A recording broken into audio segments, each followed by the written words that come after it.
This is from my first novel, Uncle Dust. It's about an alcoholic bank robber who tries to go domestic with a woman named Teresa. In this scene, Dust goes back to Teresa's place after a day of doing recon for his next bank robbery. As part of that recon, he's visited his old friend Valerie, whose house is near the bank he wants to rob and would be a good place to hide for a while. I walked into the apartment and Teresa knelt next to the door, wrapping up the vacuum cleaner cord. You hungry? She straightened up and kissed me. How come you work all day and come home with tasting like scotch? I got a good job. I smiled, but she looked serious. You know, there's a lot of stress in what I do. Sometimes I gotta wind down. Yeah, well, sometimes you wind down too much. I nodded. I gotta work again tomorrow, more research for the next job. Plus, I got a yard job to do. What, like weeding? Don't give me that gangster slang. I don't know what the fuck you're talking about. You're way on edge. Here, I reached inside my coat and held out my half empty bottle. She waved it away. I unscrewed the cap and took a drink, moved on to the couch. No slang on the yard job. Friend of mine has physical problems. I said I'd do the yard. Teresa walked away from the vacuum, looked down at me on the couch. The yard? That the same as her yard? I stood up. You should have a drink. It ain't like that. You spend one night, God knows where. You take a day off and go drinking with I don't know who, and now you're going to do some woman's yard. Fuck you, Dust. You want to meet Valerie? You think I'm fucking Val? You should see Valerie. You should see you. I walked into the kitchen, grabbed two tall glasses, and split the rest of the scotch into them. Sit down. I put an arm around Teresa. She shrugged and I dropped my arm, but she took the glass I handed her. We sat down, not exactly together, but next to each other. What I see is you, she said. You make it hard to see us. You mean us as a family, right? I never had much luck with family, not the one I was born into. I don't think that one counts. One abusive dad and me. Everyone else ran like hell. Abandoned. That's a thing parents do to their kids. You know that's not what I mean. It doesn't matter what you mean. That's what my family was. I wanted something better, but that was what I got. So my friends growing up, I always liked them better than my dad, but I couldn't make them mean more. He was always there. I could never get away. Even when I got older and moved out, he always stuck with me. That's family. The shit that never goes away. Teresa looked sympathetic, but only for a second. What about Valerie? When I was a kid, she lived down the block. She was always okay for a girl, and we got older, and she got too big to be popular. I wasn't popular for other reasons.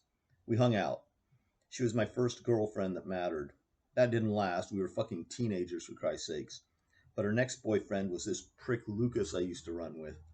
So I'd still see her a lot, at parties and shit. She was like family, if I could choose family. Lucas, too, except he was like a cousin you'd hang out with when he was around, not miss when he wasn't. Me and Val always had something from when no one else liked either of us. Teresa didn't look like she was on my side yet. I took a long drink, set my glass down. So today you happened to run into her, and she's single, I suppose. Like no one should be. Meaning what? Meaning I'd said as much as I wanted about Val, and I hated that I was about to say more. She's my friend, and the husband who left her was also my friend. I never met her kids. Her husband took them?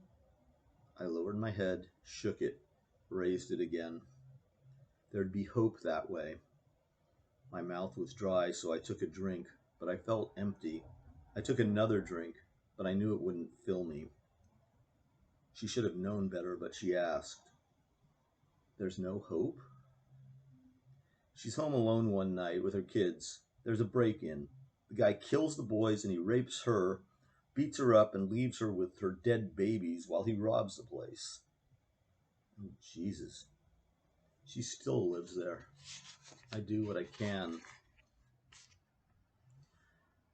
Later in the novel, Dust robs a bank and hides out at Valerie's.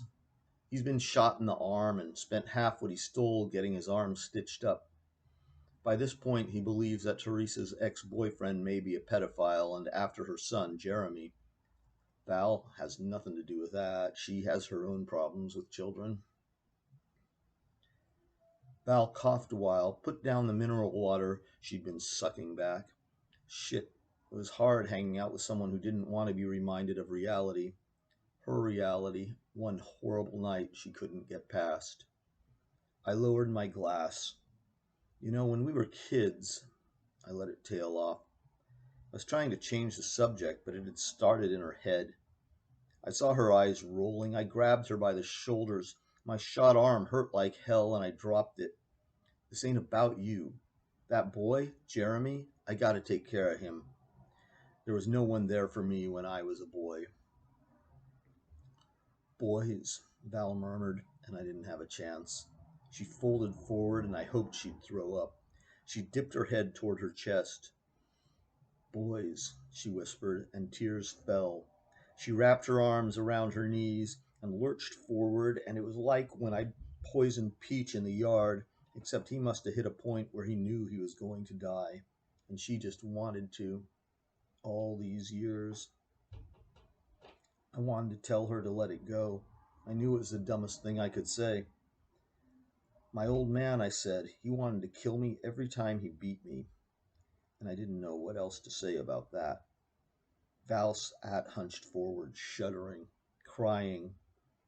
She made a noise, but it was only snot running, then tears, and a soft rasp from her open mouth. I put a hand on her head. She jerked, and I pulled back. She leaned forward again, quieter now. Abram and Jesse, she said softly. I know.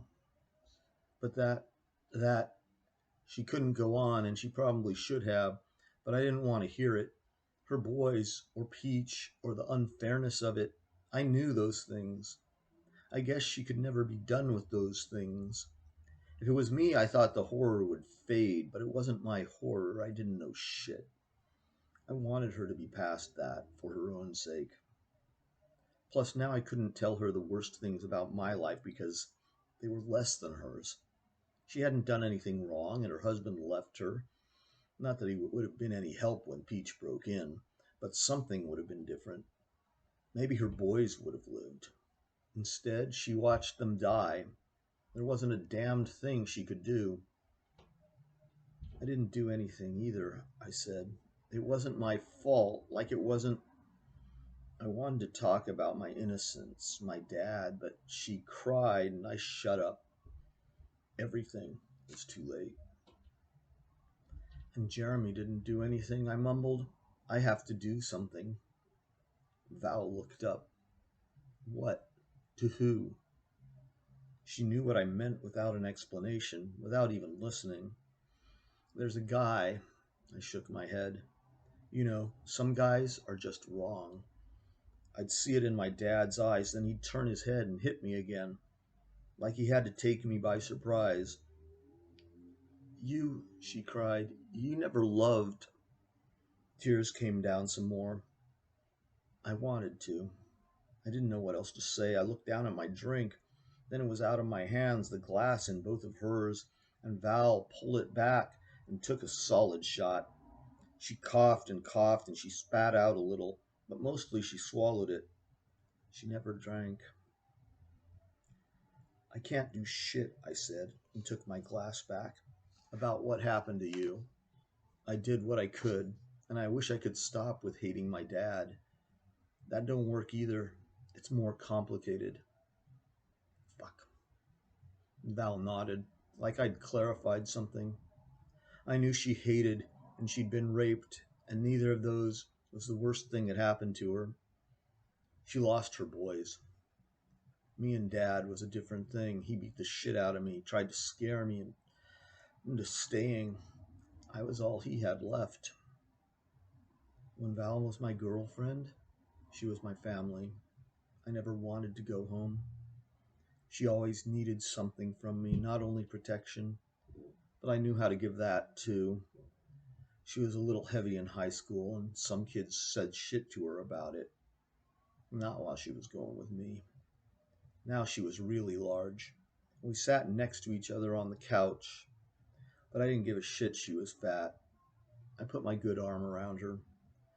Maybe if we were together, I'd care how fat she was. I didn't know. She was my friend, and she needed an arm. I knew that much. Ta-da.